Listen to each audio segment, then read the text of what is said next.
할렐루야. 할렐루야. 네, 반갑습니다. 우리 성탄 예배에 오신 성도님들 환영하고 축복합니다. 네, 오늘은 올해는 좀 예년과 다르게 조금 코로나로 인해서 썰렁하고 뭔가 심심한 그런 성탄절을 맞이하는 것 같습니다. 네, 그렇지만 오늘 그냥 올해는 좀 성탄절이 썰렁하네 이렇게 넘어가는 성탄절 아니라 오늘 이 예배를 통해서 정말 나를 위해서 우리의 모든 죄를 사하기 위하여서 죽기 위해 이 땅에 오신 그 예수님을 다시 한번 뜨겁게 만나는 그 예배가 되었으면 좋겠습니다. 아멘이시죠? 우리 그런 사모하는 마음 담아서 우리 주님께 큰 영광의 박수 올려드리면서 우리 예배로 나아가겠습니다. 할렐루야. 우리 함께 박수하시면서 우리 주님을 찬양하며 나갑시다. 네.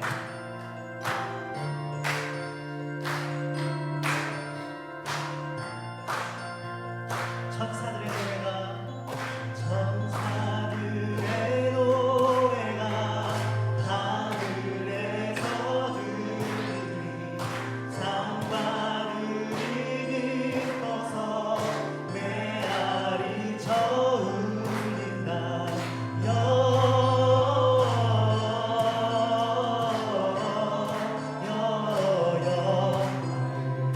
높이 계신 주께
엎드려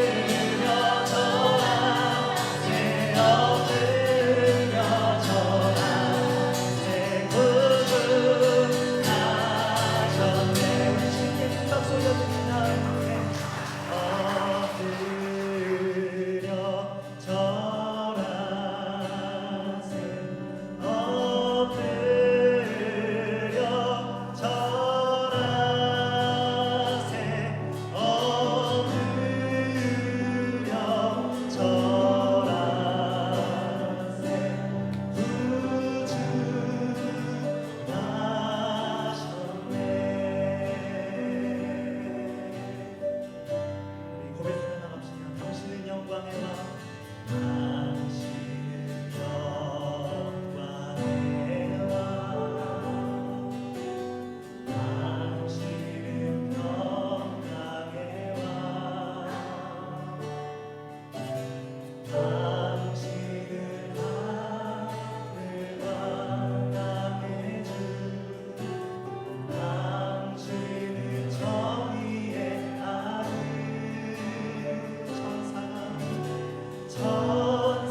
왕권을 가지고 이 시간 또한 임하여 주시옵소서.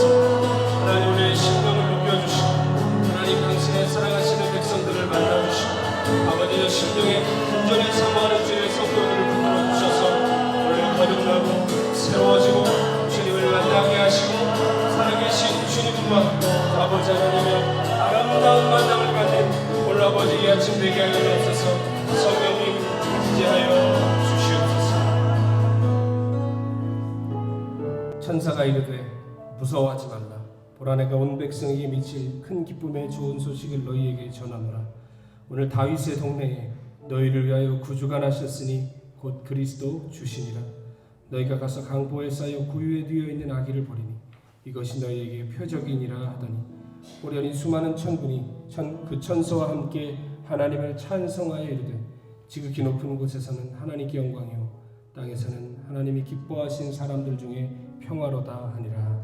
아멘. 좋으신 주님, 우리를 사랑하시고 우리를 구원하시려고 이 땅에 하나밖에 없는 주의 독생자를 보내주신 그 은혜의 날 함께 모여 예배할 수 있는 그 주의 그 신사랑에 감사와 찬양을 드립니다. 하나님, 지금 우리의 조국은 더욱더 번져가는 질병으로 인해서 함께 모여 예배드리기도 버겁고 어려운 상황이지만 하나님, 우리 이방 땅에서 우리의 서름과 아픔을 아시고 우리는 함께 모여 그래도 예배할 수 있는 은혜 주심을 감사드립니다. 아버지 하나님, 우리 조국의 아픔 또 우리가 겪는 아픔 동일한 무게인 줄로 알고 있습니다. 하나님, 이 땅의 모든 수고하고 무거운 짐진 자들을 이 땅에 주신 주께서 하나님이 코로나를 위하여 신음하며 애통하며 눈물을 흘리는 주의 백성들의 그 서름과 눈물을 닦아주시고 오늘 임마누엘 하시는 주의 은혜로 함께하여 주셔서 하나님이 나와 함께 하시는구나 깊이 깨닫는 예배 시간 되게 하여 주옵소서. 그로 말미암아 우리의 삶이 낙심에서 소망으로 일어서게 하여 주시고 절망에서 기쁨과 소명 가운데 일어서게 하여 주셔서 하나님 불러주신 아름다운 삶 귀하게 살아갈 수 있는 새 은혜 허락하여 주시옵소서.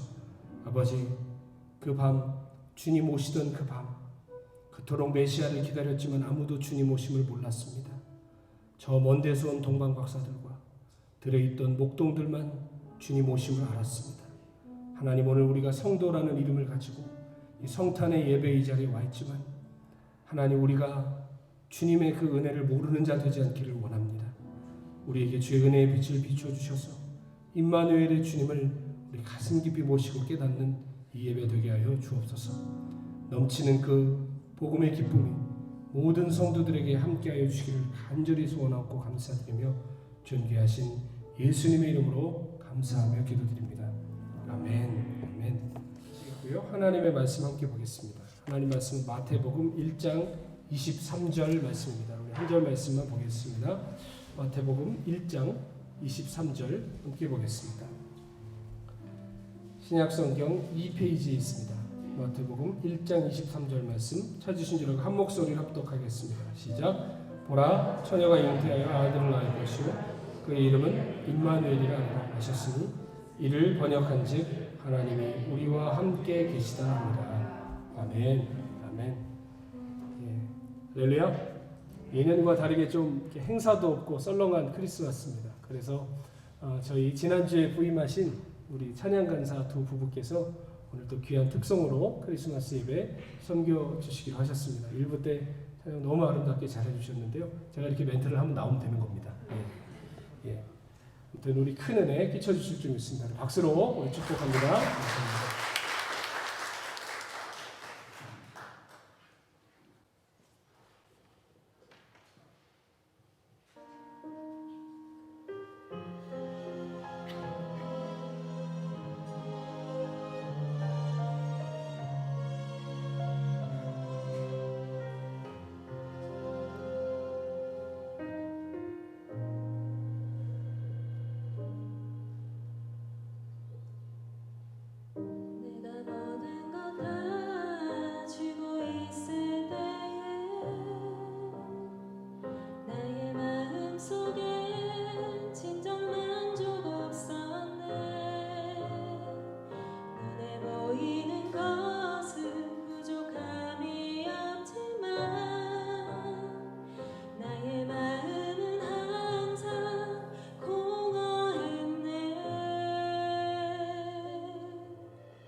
속에서 영으로 거듭나야 함을 주님은 나에게 말씀하셨네.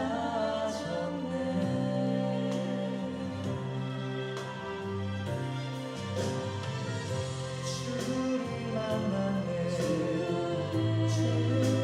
만났네. 주를 만났네. 주를 만났네.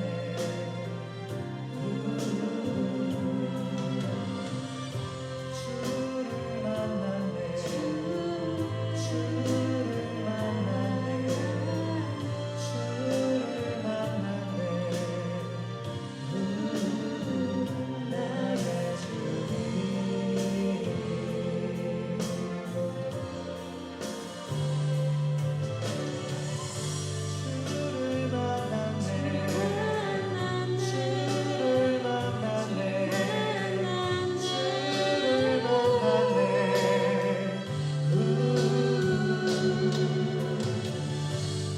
주를 만났네. 주를 만났네. 주를 만났네. 나의 주님.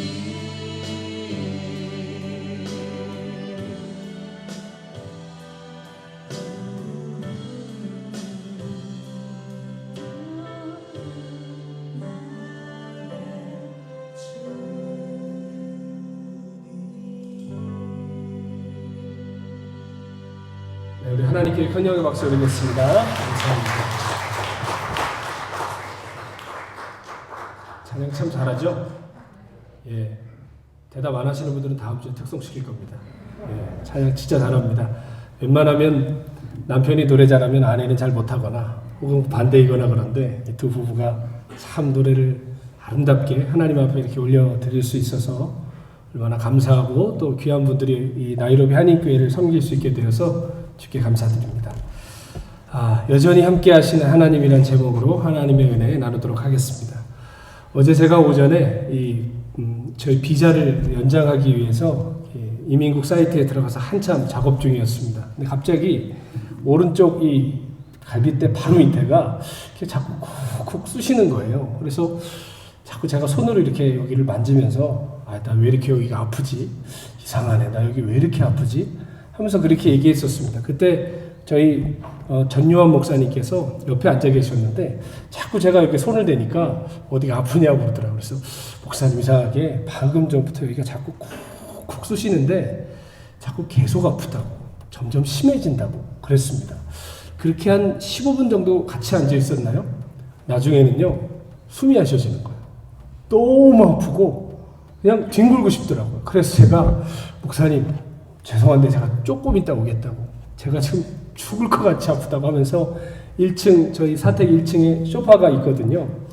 거기에 이제 정신을 차리려고 앉았는데 앉아 있을 수가 없겠는 거예요. 그 자리에 바로 누워가지고 옆구리를 붙드는데 저도 모르게 막 하는 소리가 막 새어 나오더라고요. 그래서 너무 아파서 아내를 불렀습니다. 여보, 내가 지금 너무 아픈데 어떻게 할 수가 없다고, 숨을 쉴 수가 없다고. 그러니까 제 아내가 이제 근처에 사시는 저희 의료 선교사님 장상호 선교사님께 전화를 해서 서둘러 장상호 선교사님 오셨습니다.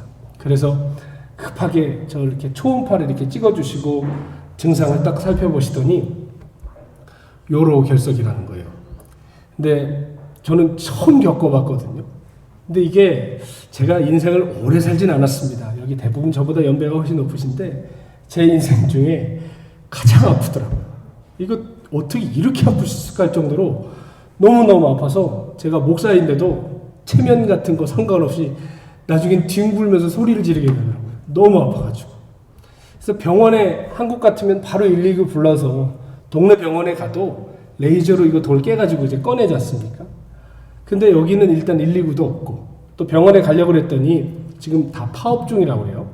더군다나 이 레이저로 돌을 깨는 기계가 큰 병원에도 없다고 그러는 거예요. 그러면서 장상호 선교사님께서 일단 진통제를 탁 놔주셨습니다. 진통제를 놔주시고 또 진통제 2알을 또 막 먹고 경과를 지켜봐라. 그리고 물을 계속 마시고 많이 움직이라고 그러시더라고요. 그래서 죽겠으니까 어떡합니까? 그래서 물을 계속 계속 마시면서 계속 통증을 앓고 있었는데 감사하게도요.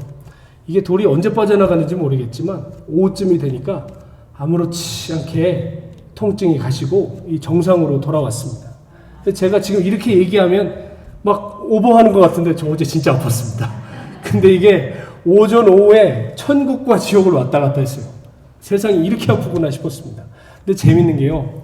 통증이 사라지니까 세상이 너무 아름다운 거예요. 너무 아름다운 세상이고 세상이 케냐의 하늘이 이렇게 이뻤나? 나이로비가 이렇게 아름다웠나? 할 정도로 모든 게 너무 귀해 보이더라고요. 또 저희 가까이 있는 교역자들과 이제 한참 괜찮아진 다음에 1층에 내려와서 책상에 앉아서 담소를 나누는데 이렇게 농담을 주고받고 이렇게 서로 웃을 수 있다는 게 얼마나 감사한가. 서로 메리 크리스마스라고 이렇게 인사할 수 있는 게 얼마나 행복한 일인가라고 생각됐어요. 제가 여기 옆구리가 아픈데 누가 생각났냐면 제가 한국에서 목회하던 교회에 한 성도가 담낭암을 앓고 계셨습니다. 이분은 병원에서도 이제 끝났다고 했기 때문에 제가 떠나기 전날에 마지막으로 이분이 이제 곧 소천하실 것을 알았기 때문에 떠나기 전날에 그분을 마지막으로 뵙고 이렇게 인사를 하고 왔는데요. 여기가 아픈데 그분 생각이 나더라고요. 이 신장 바로 옆에가 또 담낭이지 않습니까? 비슷한 위치인데 근데 아프다가도 그래 나는 돌 빠져나가면 낫는데 그분은 아플 때 얼마나 절망스러웠을까. 그분의 끝은 죽음이니까. 그분의 끝은 이제 절망이니까 얼마나 그분이 힘들었을까라는 생각이 새삼 제가 고통을 느끼면서 알겠더라고요. 그리고 이 고통이 가시니까 모든 게 새로워지고 내 삶에 이렇게 주어진 모든 시간이 하나님의 선물이구나라는 걸 다시 한번 느꼈습니다. 정말이지 않습니까, 여러분? 우리가 아무렇지도 않게 보내는 이 일상이 실은 하나님 우리에게 주신 선물입니다. 그렇죠? 여러분 호흡곤란 와보셨어요? 저는 20살에 폐병에 걸려서 호흡곤란이 와본 적이 있습니다. 이 숨을 들숨 날숨을 내 맘대로 이렇게 쉬고 있다는 것 자체가 기적입니다.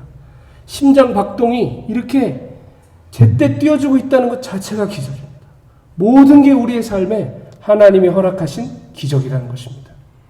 그런데 우리가 2020년 한 해는 우리의 소중한 이러한 일상을 빼앗긴 것 같은 삶을 살았던 것 같습니다. 코로나로 인해서 많은 것들을 우리가 빼앗겼죠. 예배 드리는 거 우리에게 당연한 것이었습니다. 만나서 교제하는 거 당연한 것이었습니다. 우리 아이들 학교 가는 거 당연한 것이었습니다. 근데 코로나가 갑자기 찾아오니까 어떻게 되죠? 당연한 것이 하나도 당연하지 않아졌습니다. 우리의 소중한 일상들을 빼앗겼죠. 꽃이 지고 나서야 봄인 줄 알았습니다. 라는 말이 있죠. 마찬가지로 우리가 당연하다고 생각했던 이걸 빼앗기고 나서야 얼마나 이것들이 소중했는지 우리는 새삼 느끼게 됩니다. 2020년 구글 아시죠? 구글에 가장 많이 사람들이 전 세계적으로 검색한 단어가 얼마 전에 통계가 나왔는데 그건 두려움이래요. 두려움이라는 단어를 제일 많이 검색하고 그 다음으로 많이 검색한 단어가 치유라는 단어였답니다. 그러니까 두려움과 치유라는 단어를 사람들이 가장 궁금해하고 그 방법을 찾고 그 해결책을 찾았다는 것은 무엇이죠? 지금 인류가 당면하고 있는 가장 큰 이슈가 바로 두려움이고 또 그것을 치유하기 위한 것이라는 것입니다. 여러분 이게 먼 얘기가 아니죠. 케냐에서 살아가는 우리 모두 일반 교민이시든 선교사님들이시든 코로나의 영향을 비껴갈 수가 없습니다. 사역도 위축되고 또 사역지를 떠나기도 해야 되고 또 사업도 어려워지고 우리의 삶도 많이 어려워진 것이 사실입니다. 여러분 코로나와 한 해를 사시면서 그리고 안타깝지만 기적이 일어나서 남은 5일 동안 코로나가 전 세계에서 박멸됐으면 좋겠지만 그런 일은 안 일어날 것 같습니다. 2021년 새해도 우리는 마스크 쓰고 코로나와 함께 맞이해야 될 것 같은데요. 여러분이 코로나와 함께했던 지난해 그리고 코로나와 함께하는 지금 그리고 내일 여러분 어떤 생각을 하고 계십니까? 저는 솔직히 목회자로서 올 한 해 좀 많은 무력감을 느끼는 한 해였습니다. 하나님 분명히 나의 백성이 스스로 겸비하여 주 앞에 낮추고 악한 길에서 떠나 주께 회개하고 기도하면 하늘에서 듣고 죄를 사하시고 그 땅을 고쳐주신다고 역대하 7장 14절에 말씀하셔서 정말 나라와 민족을 위해 기도하고 이 코로나가 물러가기를 기도했는데 코로나는 여전히 멈추고 있지 않습니다. 오히려 보란듯이 최근에 변종까지 생겼다고 그러죠. 변종까지 생겨서 더욱 기세를 떨치고 있습니다. 교회 문은 수없이 닫히고 성도들의 믿음은 세차게 흔들리고 있습니다. 더군다나 교회의 위신이 많이 떨어져 있는 상황이었는데 여러 가지 덕스럽지 않은 몇몇 사람들로 인해서 회생이 불가능할 만큼 사회 속에서 교회가 많이 지탄받고 있는 모습을 보고 있습니다. 어디에 가서 당신 직업이 뭐예요? 라고 물어보면 목사입니다 라고 얘기하기가 실은 한국에서는 부끄러운 시기가 있었습니다. 막 코로나가 터지고 교회에서 이것들이 터지고 할 때마다 얼마나 마음 졸이는 시간들이 많았는지 몰라요. 성도들의 삶이 무너지고 교회 또한 휘청거리고 간신히 생명줄을 이어가고 있는 상황 속에 저 목사지만 하나님께 이런 기도를 드린 적이 있었습니다. 하나님, 지금 무엇을 하고 계십니까? 하나님, 창궐하는 코로나 속에 어디 계십니까? 언제까지 성도들이 고통받아야 되겠습니까? 언제까지 교회가 치욕을 당해야 됩니까? 하나님, 일해 주십시오. 하나님, 어디 계십니까? 그런 기도를 제가 한 적이 있었습니다. 여러분, 그런 기도 혹시나 마음 깊이 해보신 적 있지 않나요? 너무 불경스러운가요, 이 기도가? 여러분, 제가 이 기도를 드린 건 하나님 안 믿으려고 그런 건가요? 아니면 하나님을 더욱 신뢰하기 원해서 한 건가요? 하나님 신뢰하고 믿기 위해서 하는 거예요. 그런데 느껴지지가 않으니까, 보이지가 않으니까 제 마음에 탄식하며 고통했던 것입니다. 여러분, 불신과 의심은 같은 것 같죠? 그러나 불신과 의심은 전혀 다른 문제입니다. 불신은 믿지 않겠다는 결단이 그 안에 있어요. 그런데 의심은 뭘까요? 믿기 원하는데 잘 믿기지 않아서 몸부림치는 데서 나오는 게 의심입니다. 예수님의 제자 중에 의심 많은 누구죠? 의심 많은 도마가 여러분 예수님 부활하셔서 모든 제자들에게 보이는 그때 자기만 없었어요. 어딜 갔는지 모르겠지만. 그런데 뭐라고 황당스러운 얘기를 합니까? 내가 못 봤으니 못 믿겠다는 거예요. 다른 사람 다 봤는데. 우리도 그렇지 않습니까? 내가 보기 전까지는 안 믿겠다고. 도마가 그렇게 하나님 앞에 불경한 이야기를 했습니다. 그러나 가만히 보면 도마가 만약에 부활이 허황된 이야기고 미신이고 거짓말이라고 생각했으면 거기 있었겠습니까? 도마는 아마 그 자리를 떠났을 거예요. 그러나 성경이 뭐라고 얘기합니까? 8일 후에 예수님 그 자리에 다시 나타나셨어요.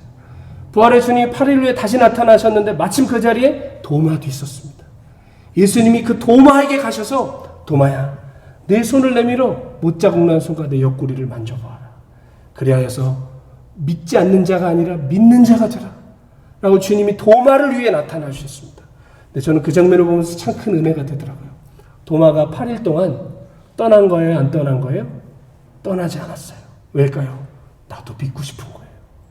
저들이 만난 주님을, 저들이 만져본 주님을, 저들이 경험한 부활의 주님을 나도 만나보고 싶은 거예요. 입으로는 부정적인 말이 나가고 의심하는 것 같은 말이 나갔지만 나도 만나고 싶은 거예요. 그래서 그 자리, 은혜의 자리에 끝까지 붙들고 있었을 때 그는 부활의 주님을 만날 수 있었습니다. 사랑하는 성도 여러분, 우리는 모두 믿음의 분량이 다릅니다. 어떤 이는 잘 믿는 이가 있는가 하면 어떤 이는 의심 먼저 되는 분들도 있습니다. 그러나 괜찮습니다. 불신이 아니라 믿기 원하여 그 안에서 나온 의심이라면 은혜의 자리에 끝까지 앉아 있으십시오. 말씀을 들으시고 예배에 나오시고 주 앞에 나아가실 때 저 사람이 만난 주님을 나도 만날 수 있습니다. 저 사람이 경험한 부활의 주님을 나도 만날 수 있습니다. 저는요, 모태신앙입니다. 저희 증조 할아버지가 목사님이셨습니다. 그러니까 예수를 보통 믿는 집이 아니었겠죠? 예수 믿다가 핍박받았다는 간증 많이 들어봤는데 저는 반대에 간증합니다. 예수 안 믿으면 핍박받는 집이었습니다. 저는. 그래서 저는 어릴 때부터 사도신경 외우고 주기도문 외우고 10계명 외우고 11조를 배우고 저는 예배 한 번도 빠진 적 없었습니다. 밖에서 아무리 탱자 하다가도 주일날 아침 되면 경건하게 성경책 끼고 교회 다니던 사람이었습니다. 그러나 그것으로 제가 절대 구원받을 수 있는 게 아니었어요. 제가 어느 날 지금 다 설명할 수는 없지만 제가 존경하고 사랑하고 마음을 연 교회 선생님이 저한테 오늘 오시더니 성준아, 주님을 만나는 자리가 있다고 거기 와보라고 했습니다. 저는 충격을 받았습니다. 주님을 만날 수 있어? 주님이 살아계시다는 얘기는 들었는데 주님을 만날 수 있어? 저는 큰 마음의 호기심과 저게 뭘까? 라는 마음으로 그분의 권유에 따라서 그분이 인도하는 수련회에 갔습니다. 그리고 거기서 정말 그냥 살아계신 게 아니라 시퍼렇게 살아계신 주님을 만났습니다. 주님 진짜 살아계시더라고요. 어릴 때부터 그렇게 들어오고 배워왔는데 이분이 살아계시다고는 들어왔는데 여러분 우리가 주님 살아계시다고 하지만 막상 만나면 뭐라고 할 것 같으세요? 이거 말씀 많이 들었습니다. 주님 그렇게 우리한테 어색한 거예요. 살아있다고는 하지만 내 상관은 상관없는 저 먼데 있는 아저씨처럼 말씀 많이 들었다고. 그런 관계의 주님이 아니라 나의 주님, 나를 창조하시고 나와 함께 하시고 나를 붙들어 주시는 주님을 만났을 때 저는 제 삶을 드리지 않을 수가 없었습니다. 사랑하는 성도 여러분, 오늘 처음 오신 성도님들 계셔서 제 마음에 큰 기쁨이 있습니다. 하나님 얼마나 기뻐하실까요? 하나님 여러분 은혜로 이 자리에 불러주신 줄로 믿습니다. 우리 함께 하나님의 자녀가 되고 또 그냥 교회만 왔다 갔다 하는 것이 아니라 정말 살아계신 주님을 만나서 우리의 삶이 이 땅에 살지만 하나님 나라를 사는 것 같은 우리 귀한 성도님이 되시기를 축원드리겠습니다. 여러분 제 안에 그런 탄식이 있었어요. 주님 언제까지입니까? 주님 우리와 함께 하시는 거 맞습니까? 그런데 여러분 2000년 전 이 성탄의 날에도 온 이스라엘 백성의 마음에도 동일한 질문이 있었습니다. 하나님 어디 계십니까? 하나님 우리를 버리셨습니까? 하나님 언제까지입니까? 이런 탄식이 오늘 우리가 읽은 이 성경 배경 이스라엘 백성 모두에게 있었다는 것입니다. 왜냐하면 당시 이스라엘 백성은 500년 가까이 식민지 생활을 하고 있었습니다. 바벨론, 페르시아, 그리스 제국, 그리고 로마에 이르기까지 끝나지 않는 식민 생활을 했습니다. 여러분 우리도 36년 동안 일제 통치를 받으며 얼마나 큰 고난의 세월을 지났습니까? 하물며 500년 가까이 식민지 생활을 하고 있는데 얼마나 이들의 탄식이 컸겠습니까? 더군다나 백성들을 위로해줘야 될 유대교는 점점점 종교화돼 가면서 권력을 가진 자들과 배운 자들과 아는 자들의 종교가 되어가고 모든 백성들은 하나님의 구원과 상관없는 것처럼 버림받은 사람처럼 취급받는 그러한 생명을 주지 못하는 종교로 전락하고 있었습니다. 구약의 수많은 선지자들이 메시아가 분명히 올 거라고 했는데 여러분 예수님 시대 그리고 그 근간의 수백 년 동안 자칭 메시아들이 진짜 많았어요. 내가 메시아니 나를 따르라. 사람들이 진짜 그 사람 메시아인 줄 알고 따르다가 결국에는 다 잡혀 죽고 다 사형당하고 이런 여러분 일들이 너무나 많았습니다. 그러니까 여러분 자꾸 가짜 메시아들이 나타나니까 얼마나 사람들 마음에 큰 상실감이 많았겠습니까? 다윗의 나라를 메시아가 오셔서 회복시킬 거라고 하셨는데 다윗의 나라는커녕 로마 제국은 점점 더 위세를 떨치고 있는 중이었습니다. 주위 어디를 둘러봐도 하나님 살아계신 것 같지가 않은 거예요. 어디를 쳐다봐도 하나님 우리와 함께 계신 것 같지가 않은 거예요. 아무 소망도 없어 보이고 누구도 소망을 노래할 수 없었던 그때 하나님께서 천사를 보내어 주셔서 이 땅에 가장 큰 소망, 하나님이 준비하신 가장 큰 소망을 말씀해 주셨습니다. 오늘 우리가 읽은 말씀이죠. 보라 처녀가 잉태하여 아들을 낳을 것이요 그 이름은 임마누엘이라 하리라 하셨으니 이를 번역한즉 하나님이 우리와 함께 계시다 함이라. 처녀가 잉태하여 아들을 낳을 것인데 그의 이름을 뭐라고 한다고요? 임마누엘. 성경은 친절하게 번역까지 해놨습니다. 하나님이 우리와 함께 계신다는 것입니다. 여러분 하나님이 우리와 함께 계신다는 것이 무엇입니까? 하나님 자신을 우리에게 주신다는 것입니다. 여러분 케냐에 가끔 국무총리가 오시든 대통령이 오시든 높은 분들이 오실 때 교민들을 만나기도 하시죠. 가끔 식사도 같이 할 때도 있고 사진을 찍으실 때도 있을 겁니다. 여러분 그 사진 그래도 다른 사진보다 소중하게 생각하시죠? 내가 누구랑 밥 먹었어. 내가 누구랑 사진 찍었어. 누구랑 악수했어. 그런 거 주변 사람에게 얘기하시지 않습니까? 여러분 잠깐 왔다 가는 그런 국가의 고위층과 만나고 사진 찍은 것도 그렇게 일평생 얘기하고 다닐 만한 일인데 하물며 살아계신 하나님이 인간의 몸을 입고 이 땅에 오셔서 우리와 함께 계신다는 것입니다. 단순히 위로의 편지 한 장 보내주시는 것이 아니라 친히 이 땅에 오셔서 우리와 함께 하시겠다고 하신 것입니다. 여러분께 여쭤보겠습니다. 여러분은 하나님이 우리와 함께 하신다는 이 약속이 믿어지십니까? 정말 믿어지십니까? 한 번 더 점점 믿어지십니까? 물어볼 때마다 소리가 작아지는 것 같은데요. 적어도 옛날엔 그랬지. 내가 옛날에 기도 많이 할 때 그때는 하나님이 나와 함께 하셨지. 왕년엔 그랬지. 내가 옛날엔 그랬지. 여러분 그런데 지금은요. 지금은 이 약속에 대해서 우리가 잘 믿고 살지 못하는 것이 우리들의 솔직한 삶의 고백이 아닐까요? 여러분, 하나님이 우리와 함께 계심을 믿으면 우리 이렇게 살 수 없습니다. 하나님이 우리와 함께 계심을 믿으면 우리는 어떠한 낙심 중에도 일어서고 어떠한 환난 중에도 주 앞에서 믿음으로 살아갈 수 있습니다. 우리는 우리가 하나님 앞에 잘 살아갈 때에만 하나님이 우리와 함께 하신다고 생각해요. 삶이든 사역이든 승리하고 확신 중에 있을 때만 하나님이 나와 함께 하신다고 믿습니다. 왜냐하면 우리는 어쩔 수 없는 사람이에요. 느끼는 걸로 인식해요. 가슴 뜨겁고 눈에 보이는 게 막 늘어나고 번창하고 이런 것으로만 하나님이 함께 하신다고 생각한다는 것이죠. 그렇게 되면 어떻게 될까요? 반대로 뭔가 실패하거나 잘 안 풀리거나 불안 중에 있을 때는 하나님이 나와 함께 하시지 않는다고 생각하는 것입니다.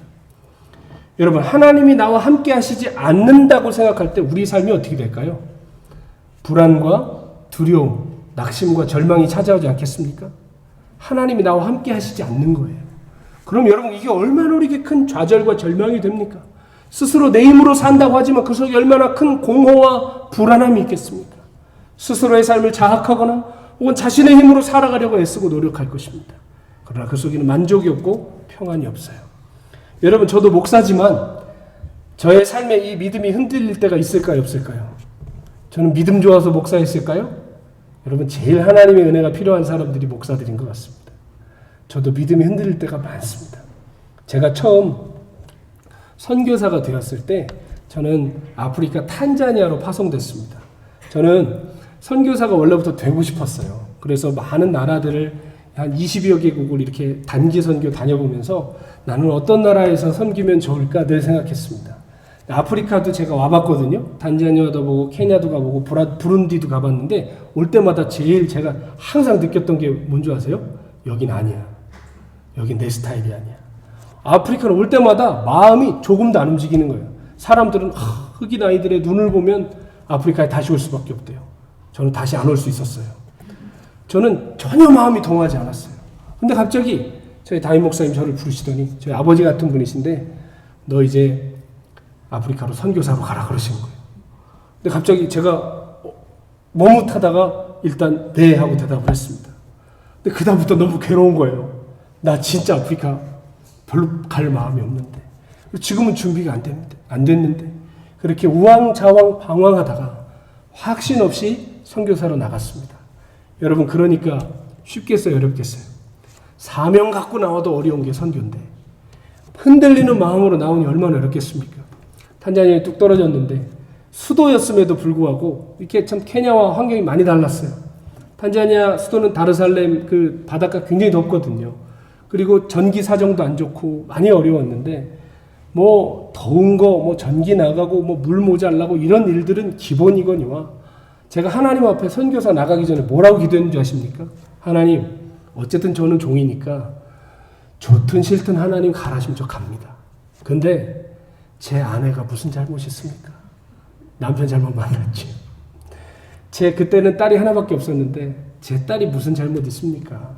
아빠 잘못 만났으니 하나님, 혹시 저를 연단하시려고 병이 들거나 사고가 나거나 어려운 일을 당하거나 그런 일이 일어난다면 하나님, 제가 당해야지 절대로 우리 아내랑 우리 딸은 당하지 않게 해주십시오. 하나님, 제가 잘 할 테니까 하나님 제발 제가 드리니 간구를 들어주십시오 라고 기도했습니다. 그런데 하나님이 마치 일부러 그러시는 것처럼 탄자니아에 도착하자마자 15일째 되는 날 그때 2살 막 넘은, 2돌 막 넘은 제 딸이 말라리아 확진을 받았습니다. 말라리아는 아시다시피 잠복 기간이 14일이잖아요. 2주. 근데 15일째 되는 날 확진을 딱 받았는데 마음이 심히 어렵더라고요. 하나님, 그럼 뭡니까? 온날 물린 겁니까? 말라리아 온날 걸린 겁니까? 하나님, 제가 제 기도를 일부러 이렇게 비틀어서 하시는 것처럼 하나님, 제 삶에 이렇게 하시는 겁니까?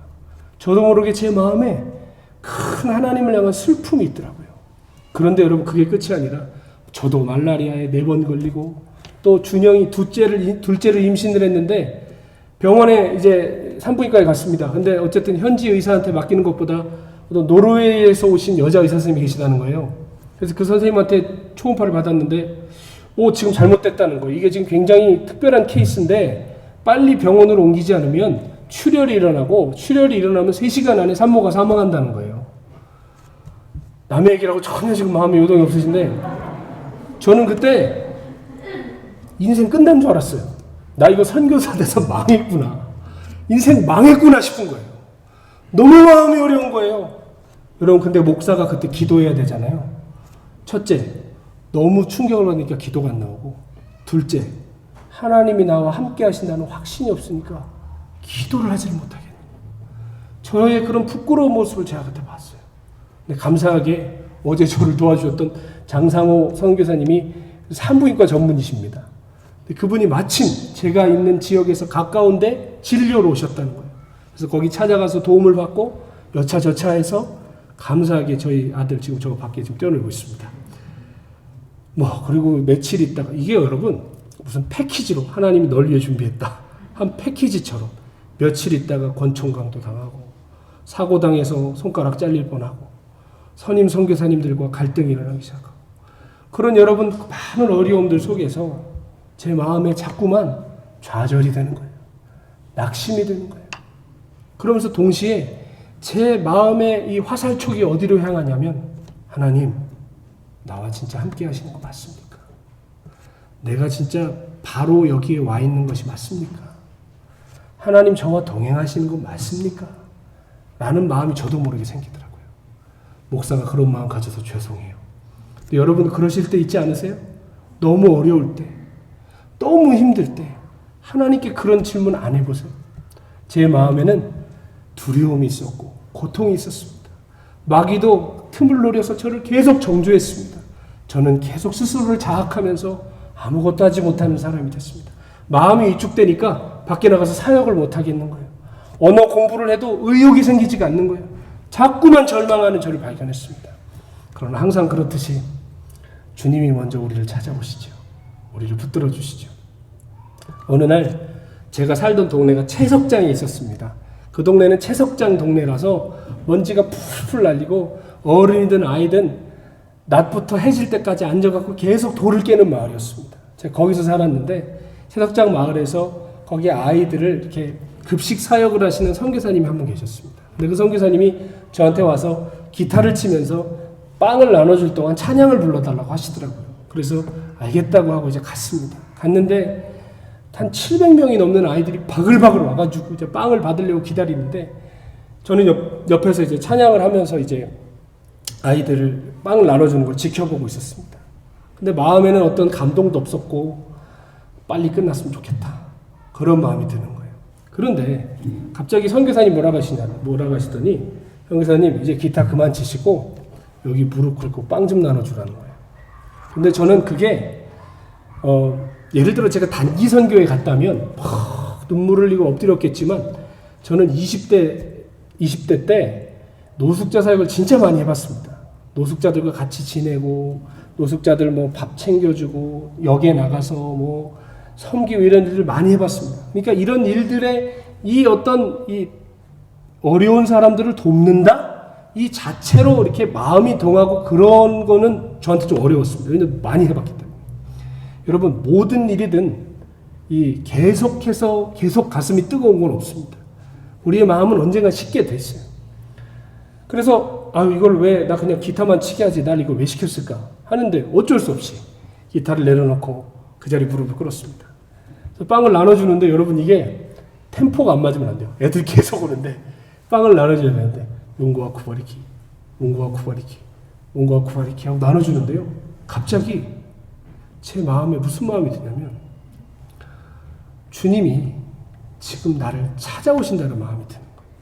그 자리를 나 그냥 단순하게 나눠주고 있고 저는 억지로 그걸 시작했을 뿐인데 주님이 나를 지금 찾아오시는 것 같다는 마음이 드는 거예요. 근데 아니나 다를까 제 마음에 제 영혼에 주님의 깊은 임재가 임하는 걸 느꼈습니다.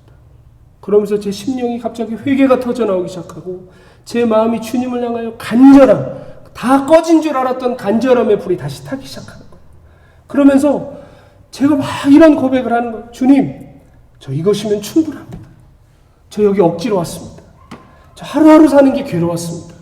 근데 주님, 이 은혜로 나와 함께 하신다면, 주님이 나와 함께 하신다면 나는 평생 여기서 살다 죽을 수도 있겠습니다. 하나님, 저를 떠나지 말아주세요. 저를 떠나지 말아주세요. 여러분, 그런데 놀라운 게요, 그렇게 그 주님의 깊은 임재, 나와 함께 하시는 주님을 확신하고 그 자리에서 일어났는데 환경은 똑같아요. 먼지 풀풀 날리는 그 채석장의 그 바람과 그 환경은 하나도 변한 게 없는데 주님이 나와 함께 하시는구나를 깨닫는데 모든 게 새로워 보이는 거예요. 영혼들이 보이기 시작하고 하나님이 뭘 기뻐하실까가 생각나기 시작하고 나는 어떻게 살아야 될까? 가슴이 타기 시작하는 거예요. 삶의 태도가 달라지기 시작하는 거예요. 사랑하는 성도 여러분, 주님이 함께 계심을 우리가 깨달을 때 여러분, 코로나가 하루아침에 물러가 있지 않을 것입니다. 어려운 사업이 하루아침에 일어나 있지 않을 것입니다. 말 안 듣던 자녀가 하루아침에 바른 길 가지 않을 것입니다. 환경은 그대로일 수 있으나 살아계신 주님이 나와 함께 하시는구나, 그를 깨달을 때 우리는 그 모든 것을 넉넉히 이기는 힘을 받게 될 줄로 믿습니다. 저는 그때부터 나가서 영혼들을 섬기기 시작했습니다. 말은 잘 못하지만 그들을 어떻게든 교회로 이끌어 오려고 하고 복음을 전하려고 하고 섬기기 시작했습니다. 그리고 그와 함께 하나님의 인도하심이 제 삶에 뚜렷하게 드러나기 시작했습니다. 그래서 케냐로 다시 오게 되었고 또 많은 세월이 흐른 후에 제가 또 나이로비 한인교회를 섬기러 이 자리에 서 있습니다. 사랑하는 성도 여러분, 우리는 지금 전 지구적인 고통의 때를 지나고 있습니다. 그러나 분명히 기억하셔야 됩니다. 하나님 우리와 여전히 함께 계십니다. 임마누엘의 주님은 한 번도 우리를 떠나신 적이 없어요. 여전히 우리와 함께 계세요. 침묵하시는 것 같고 아무 일이 일어나지 않는 것 같아도 주님 우리와 함께 계십니다. 광야의 이스라엘 백성을 보십시오. 이스라엘 백성은 40년 내내 하나님과 다투었습니다. 하나님을 반역했습니다. 금송아지를 세워놓고 이것이 하나님이라고 우상 앞에 놀고 음란한 짓들을 하며 하나님을 거역했습니다. 그러나 여러분, 저는 놀라운 것들을 봅니다. 그 엄청난 반역의 밤 이후에 그 다음날 아침에 그 진영에 하늘에서 만나가 내려서 뽀얗게 쌓여 있습니다. 반석에서는 여전히 물이 나오고 있고 불기둥과 구름기둥이 여전히 서서 백성들을 인도하고 있습니다. 끝없이 반역하고 끝없이 하나님 마음을 아프게 하고 끝없이 거역함에도 불구하고 하나님은 그 사랑과 은혜로 끝까지 그 백성들을 향한 약속을 지키셨습니다. 40년 동안 만나가 그친 적이 있었습니까? 40년 동안 불기둥과 구름기둥을 거두신 적이 있었습니까? 그들을 인도하시겠다고 약속하신 주님은 단 한 번도 그 약속을 철회하신 적이 없었습니다. 사랑하는 여러분, 우리는 분명히 코로나로 인해서 많은 것들을 잃어야 했고 많은 아픔을 경험해야만 했습니다. 그럼 한번 돌아보세요.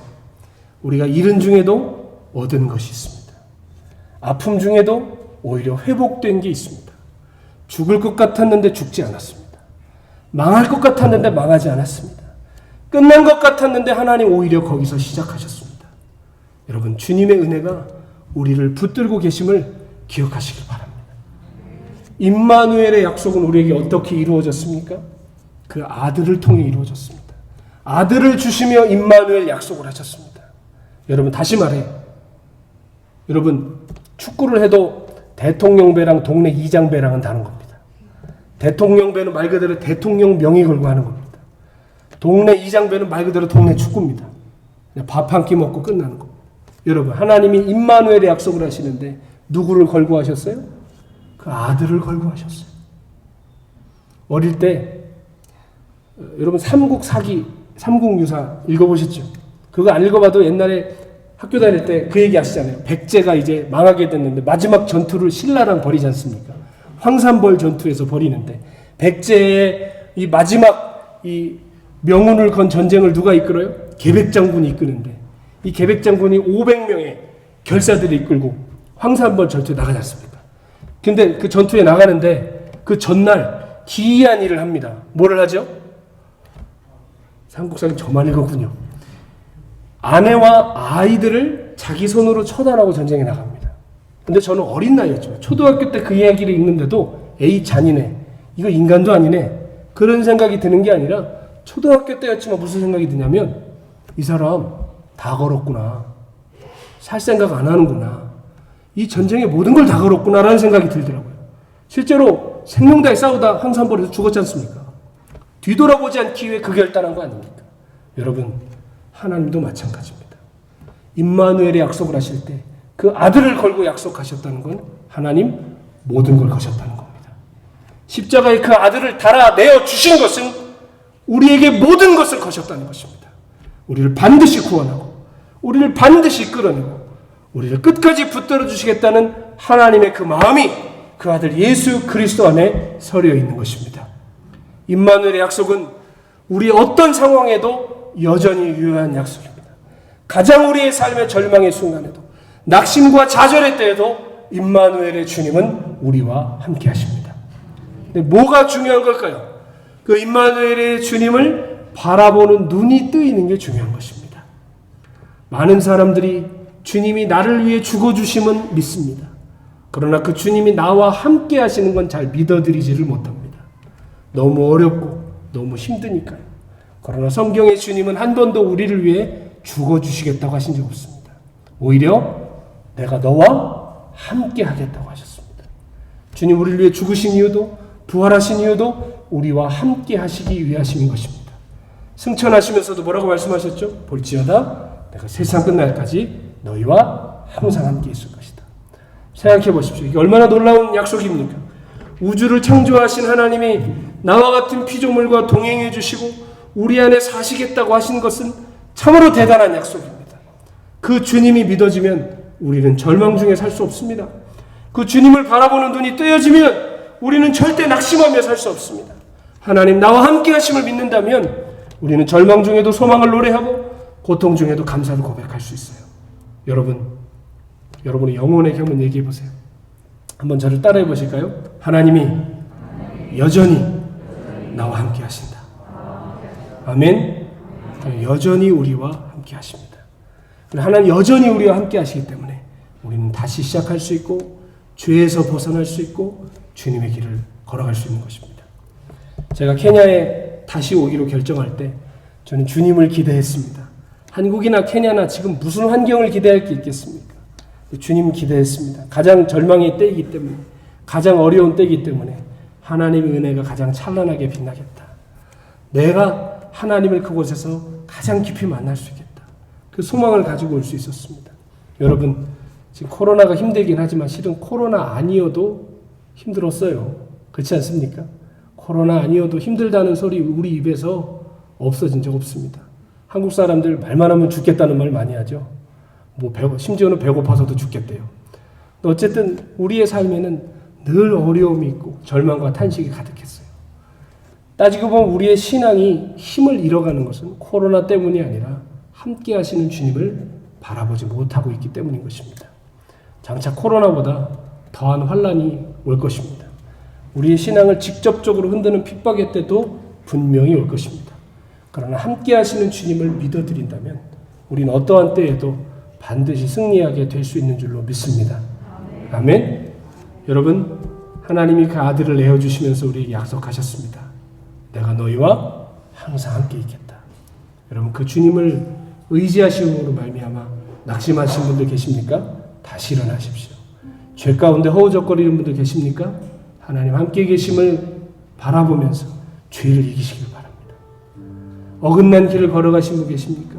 다시 진리의 길로 돌이키시길 바랍니다. 하나님 우리와 여전히 함께 계십니다. 이 시간 함께 찬양하면서 하나님 앞에 기도하는 시간 갖도록 하겠습니다.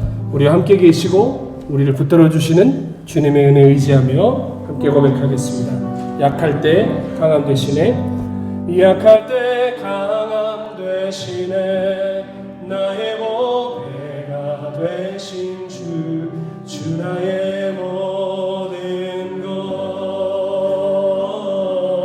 것, 주 안에 있는 보물을 나는 포기할 수 없네, 주 나의 모든 것. 예수 어린 양, 예수 어린 양,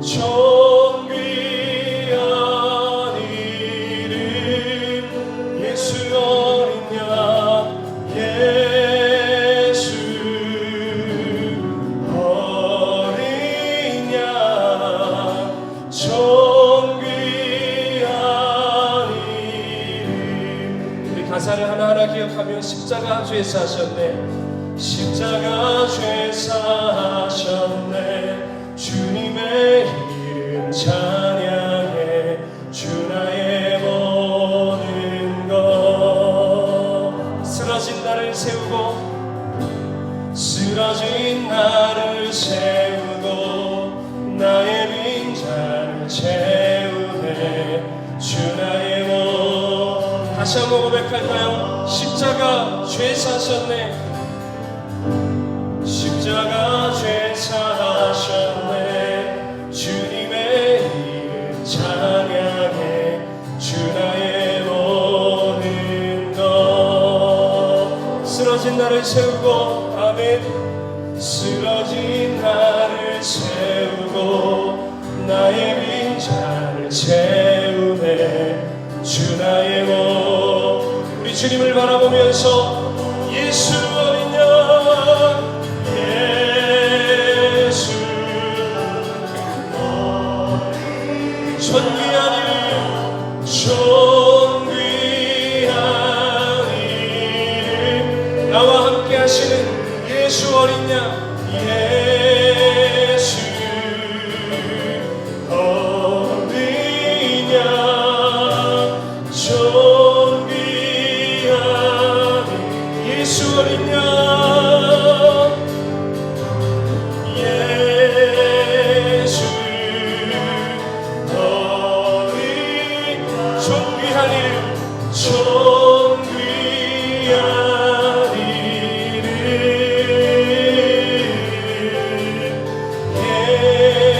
예수 어린 양 존귀한 이름. 사랑하는 성도 여러분, 임마누엘의 주님은 우리와 늘 함께 하시는데 우리의 연약함으로 우리의 믿음 없음으로 늘 의심하고 불신하며 우리가 우리 뜻대로 살아가고 낙심과 좌절 가운데 살아갈 때가 얼마나 많습니다. 하나님 오늘 우리와 함께 하시는 임마누엘의 주님을 보는 눈이 뜨이게 하여 주시옵소서. 그래서 하나님 우리 낙심에서 일어나게 하시고 절망을 딛고 일어서게 하시고 죄 가운데서 벗어나게 하시고 주님의 손을 붙잡고 주님과 동행하는 주의 백성들 되게 하여 주시옵소서. 우리 말씀 붙들고 주여 한번 부르고 결단하며 기도하겠습니다. 주여. 하나님 임마누엘의 은혜로 우리와 함께 하심을 믿습니다. 그러나 우리는 느낌으로 어떠한 감정으로 하나님 살아계심을 자꾸 확인하려 할 때가 있습니다. 하나님 우리를 불쌍히 여겨주시고 언제나 우리와 동행하시는 임마누엘의 주님과 동행하는 주의 거룩한 백성들 되게 하여 주시옵소서. 하나님 우리의 죽어있는 삶에서 벗어나게 하시고 임마누엘의 주님과 동행하며 모든 어둠과 아버지 하나님 아픔을 뛰어넘는 하나님의 거룩한 백성들이 일어나게 하여 주시옵소서. 임마누엘의 주님 우리를 붙드시는 줄 믿습니다. 책임 주시고 은혜를 주시고 낙심 가운데 일어서게 하시고 절망을 딛고 일어서게 하시고 치유와 회복의 은혜를 주시고 하나님 앞에 머무는 주의 거룩한 성도 될 수 있도록 하나님 도와주시기를 원합니다. 성령 하나님 붙들어 주셔서 성령 하나님 은혜를 주셔서 우리가 살아가는 성도들에게 힘을 주시고 하나님과 동행하게 하시고 하나님 우리와 함께 하시는 분에 의지하며 아버지 경건하지 않은 삶에서 벗어나고 주와 함께 동행하게 하여 주옵소서. 우리를 사랑한다며 하나님 음성을 들려주시고 우리를 붙드신 하나님 은혜 앞에 머물 수 있도록 역사하여 주시옵소서. 성령님을 의지합니다. 성령님 우리를 붙들어 주십시오. 하나님 우리 안에 서서 살아갈 수 있도록 은혜로 붙들어 주시옵소서.